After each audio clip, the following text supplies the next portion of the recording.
Coucou les gars, j'espère que vous allez bien, j'ai plein de trucs à vous raconter. Je suis rentrée à Toulouse, qu'est-ce que ça m'a fait du bien. Comme je vous l'avais dit, le déplacement à Paris a été un peu compliqué émotionnellement. Se prendre refus sur refus, c'est toujours un peu compliqué. T'as l'impression que les choses n'avancent pas, etc., etc.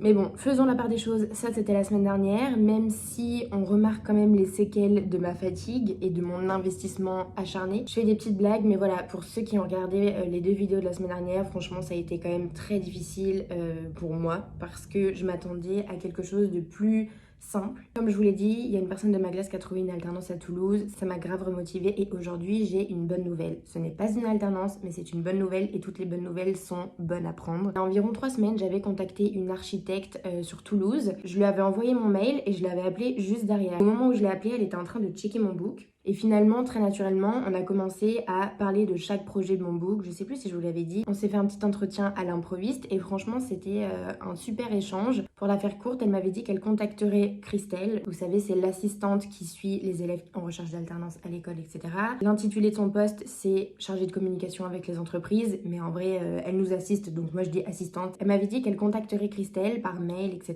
Et ça faisait 10 jours que j'attendais qu'elle le fasse. Et je me suis dit, elle va jamais le faire et tout, c'est chiant d'envoyer un mail, peut-être que c'est pas assez de concret pour elle, peut-être qu'elle a peur qu'on la baratine, j'en sais rien, mais c'est jamais une partie de plaisir d'envoyer un mail, surtout pour parler d'argent, parce que clairement c'est ça. Le mail, en gros, c'était surtout pour avoir les infos du type combien je vais avoir d'aide, combien l'alternante va me coûter, combien je vais devoir sortir de ma poche, de combien est le reste à charge pour l'école, etc., etc.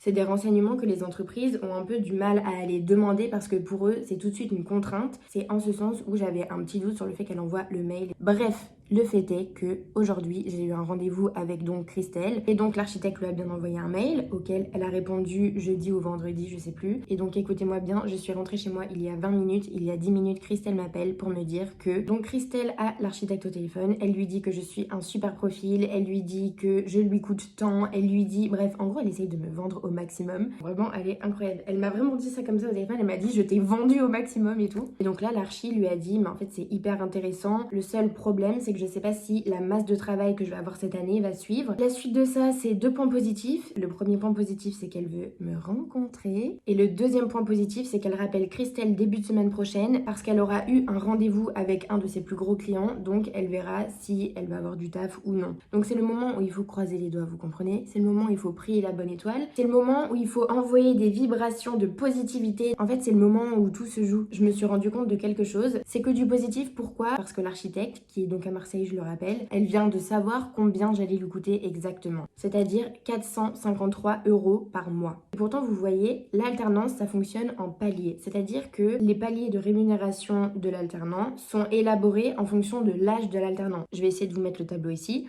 Mais en gros, plus tu prends de l'âge, plus tu coûtes cher à l'entreprise. Et eux s'imaginent que tu vas leur coûter 3 000 € par mois, alors que pas du tout. Moi, en ayant 25 ans, j'ai réussi à ne coûter que 453 € à l'entreprise. C'est-à-dire que c'est vraiment là où j'ai pris conscience. Et en fait, quelle erreur, j'aurais dû le faire avant. J'aurais vraiment dû faire les simulations avant, sauf que je me disais que ça n'allait pas être précis, je me disais plein de choses.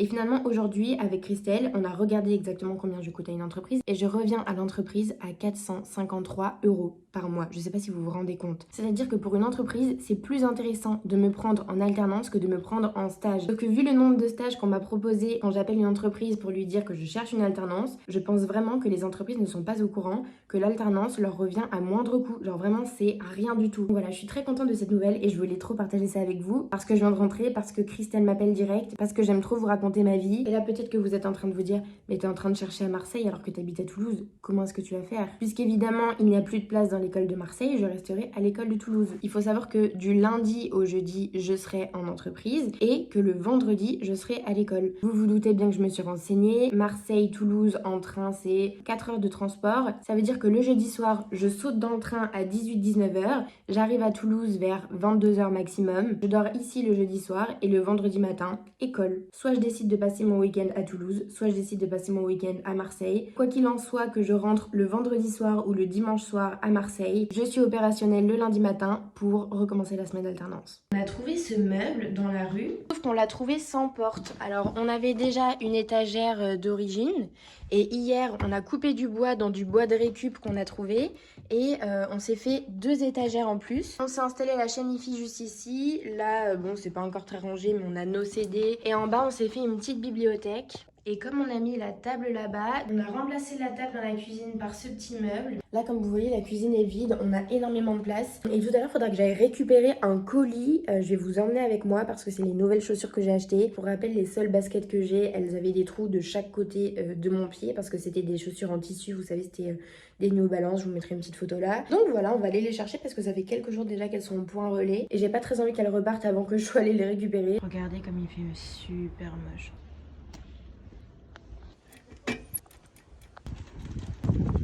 Alors je vous le dis, heureusement que j'y suis allée maintenant parce que j'y serais pas allée plus tard. Quand je suis partie, il pleuvait pas.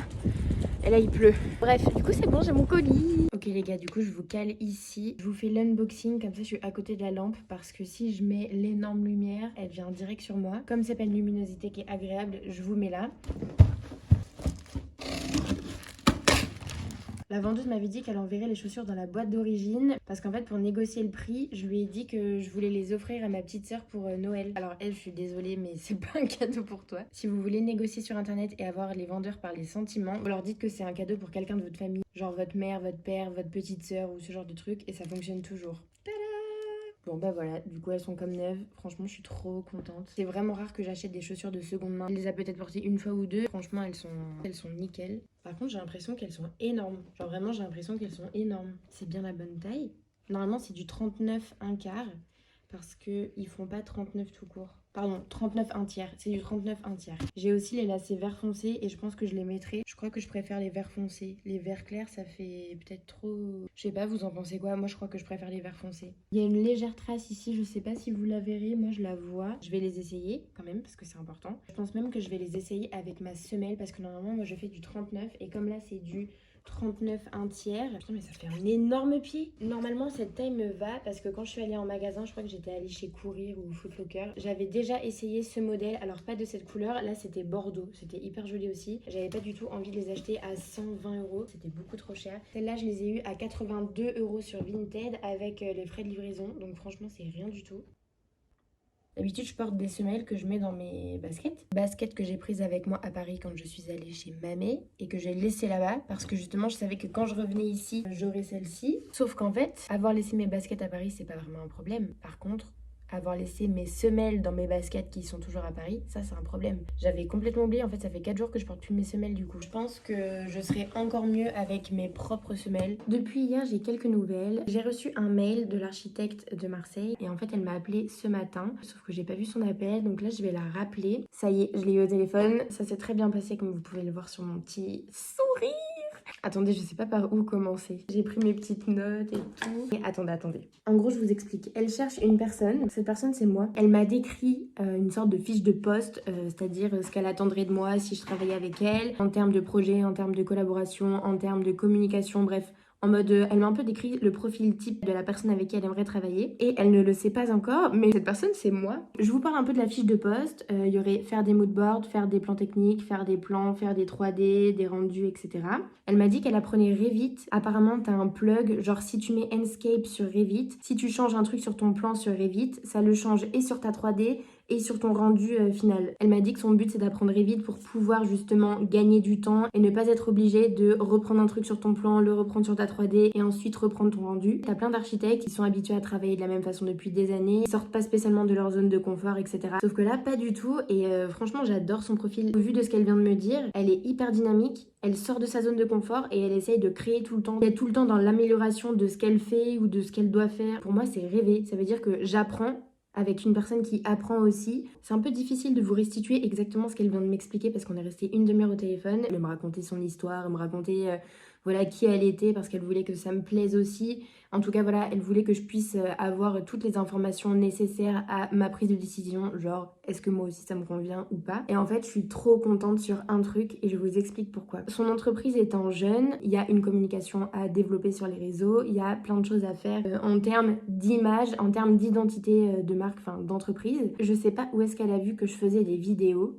Je crois sur mon CV c'est marqué. Sur mon CV j'ai dit que j'aimais bien le montage. En fait elle m'en a parlé. Elle avait vu que dans mes études j'avais fait du graphisme. Et c'est vrai qu'avant de me lancer dans le design d'espace, c'est clairement ce que je voulais faire. Vraiment il y a très longtemps je m'étais inscrite à l'école pour faire du graphisme. Et au dernier moment j'ai changé et j'avais fait mon BTS DCEV. qui n'a rien à voir d'ailleurs. En tout cas, c'est quelque chose que j'aime. En gros, elle m'a demandé si jamais elle me prenait en tant qu'alternante, si moi je me sentais à l'aise avec développer la communication d'une entreprise, même si on pourrait se dire que ça n'a rien à voir avec l'architecture d'intérieur. Je trouve que c'est vraiment une chance parce que, je vous explique un peu le contexte, elle est toute seule dans son entreprise. Ça veut dire qu'il y a des choses à développer et ça veut dire que si elle me prend en tant qu'alternante et qu'elle me fait confiance pour les développer avec elle, en fait j'aurais tout gagné parce que j'aurais gagné la confiance de la personne avec qui je travaille. Si elle me prend en tant qu'alternante, ça veut dire que je participe au développement d'une entreprise. Ça veut dire qu'on te fait confiance, ça veut dire que tu as des responsabilités et c'est exactement tout ce que je cherche dans une alternance. Vous voyez, ça fait quelques semaines que tout le monde me dit « Ah mais tu devrais chercher dans les grosses boîtes, tu devrais envoyer ton book dans les grandes agences. » Mais en fait, je n'ai pas envie de travailler dans une grande agence. Et pourquoi j'ai pas envie de travailler dans une grande agence? Parce que dans les grandes agences, voilà comment ça fonctionne. On te donne un brief, on te donne un cahier des charges, tu exécutes et voilà. C'est un petit peu caricaturé, mais ça veut dire que là, en étant deux dans l'entreprise, deux sur chaque projet, ça veut dire qu'en fait, tu es en étroite collaboration avec la personne. J'arrive pas à expliquer pourquoi ça me plaît tant, mais vous voyez déjà là où j'avais fait mon stage, on était pas beaucoup, on était 3 associés, il y avait une alternante et moi j'étais la stagiaire. Ça veut dire qu'on était 5, une petite team soudée, t'es tout le temps ensemble, tu fais tout ensemble, t'as vraiment l'impression de faire partie d'une équipe, t'as vraiment l'impression que tu fais avancer les projets, tu vois. T'es là, t'apportes des idées, tu discutes, il y a vraiment un échange, une discussion. On te demande ton avis, on te pose des questions. Est-ce que tu préfères ça ou ça? Est-ce que je mets ça ou ça? Tu es quelqu'un. On te valorise certes pour ton travail, mais aussi pour la personne que tu es. On te demande conseil, etc. Alors que c'est des architectes qui connaissent leur métier, qui font ça depuis des années, mais qui te font confiance. Et pour moi, avoir une relation de confiance avec les gens avec qui tu travailles, c'est primordial. Bref, ce que j'essaye de vous dire, c'est que je suis hyper heureuse de l'avoir eu au téléphone. Elle est hyper dynamique au téléphone, c'était un truc de ouf. Moi, j'étais là en mode oui, oui, oui, oui. Évidemment, c'est pas encore signé, donc je vais continuer à chercher une alternance. En tout cas, je croise les doigts pour que cette collaboration puisse se réaliser. Croisez les doigts, s'il vous plaît. Et surtout, ce qui me réjouit, c'est qu'elle m'a proposé qu'on se rencontre à Marseille, qu'on fasse une petite journée test ensemble. Voilà, qu'on puisse voir comment est-ce qu'on travaillerait ensemble si jamais. Je vais regarder les billets de train. Je lui dis que l'on pourrait se faire ça d'ici 2 semaines. Comme ça me laisse le temps de m'organiser au resto. Je pense que d'ici là, d'ailleurs, je serai peut-être partie du restaurant. Je sais plus si je vous en ai parlé, mais en vrai, c'est le cours des choses. Je vais regarder quand est-ce que je vais prendre mes billets de train. Quand est-ce que, évidemment, c'est le moins cher. Bref. Je suis trop contente. On va croiser les doigts. Et je vous montre juste à quoi ressemblent les chaussures parce qu'elles étaient vraiment trop belles. Les chaussures, elles sont vraiment hyper confortables, mais genre vraiment. En plus, vous savez, je vous ai dit que j'avais pas ma semelle. Et en fait, t'as un renforcement pour la voûte plantaire. C'est genre exceptionnel. Elles sont vraiment trop cool. Je les ai mises ce matin pour aller à l'école. Franchement, elles sont trop bien. Là, j'ai pas envie de les enlever. J'ai l'impression que je suis dans des chaussons.